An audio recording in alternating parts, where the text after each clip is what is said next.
Challenge ചെയ്യുകയാണ്. പറ്റുമോ?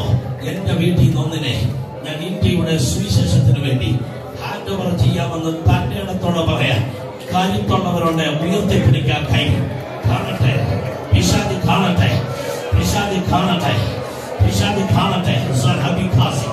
യേശുവിന്റെ നാമത്തിൽ അപ്പാ ഇപ്പോൾ തന്നെ ഈ ഉയർത്തിയ കരങ്ങളുമായി കാൽവരിയോളം നടന്നു വരികയാണ്. ഒരു സന്തതി അവനെ സേവിക്കുക. ഈ ഉയർത്തിയ കരങ്ങൾ അവരുടെ മനസ്സിൽ ഇപ്പോൾ ആരാണോ ഉള്ളത് അവരെ നിന്റെ കയ്യിലേക്ക് തരികയാണ്. ഈ മിഷൻ ചലഞ്ച് അസാധാരണമായ ഒരു തീയായി മാറട്ടെ. ഈ മിഷൻ ചലഞ്ച് ഒരു വലിയ ദൈവപ്രവൃത്തിയായി മാറട്ടെ.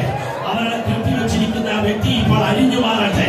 യേശുവിന്റെ നാമത്തിൽ ഇതിൽ ചേർന്ന സുവിശേഷത്തിന് വേണ്ടി ഉത്തരേന്ത്യൻ മിഷണറിമാരായി മാറാൻ പോകുന്നതിനായി സ്തോത്രം. ഹിന്ദിക്കാരുടെ നടുവിൽ, ബംഗാളികളുടെ നടുവിൽ, ഗാരോ ഭാഷക്കാരുടെ നടുവിൽ, ഭോജ്പുരി ഭാഷക്കാരുടെ നടുവിൽ, അവൻ നിവാടി ഭാഷക്കാരുടെ നടുവിൽ, പൗവരി ഭാഷക്കാരുടെ നടുവിൽ, ഖാസി ഭാഷക്കാരുടെ നടുവിൽ യേശുവേ ഇന്ത്യയിലെ മൾട്ടി ലാംഗ്വേജസിനെ വിടുവിക്കുവാൻ ഈ ജനത്തിൽ ചിലതിനെ മിനിറ്റിയ അമ്പാക്കി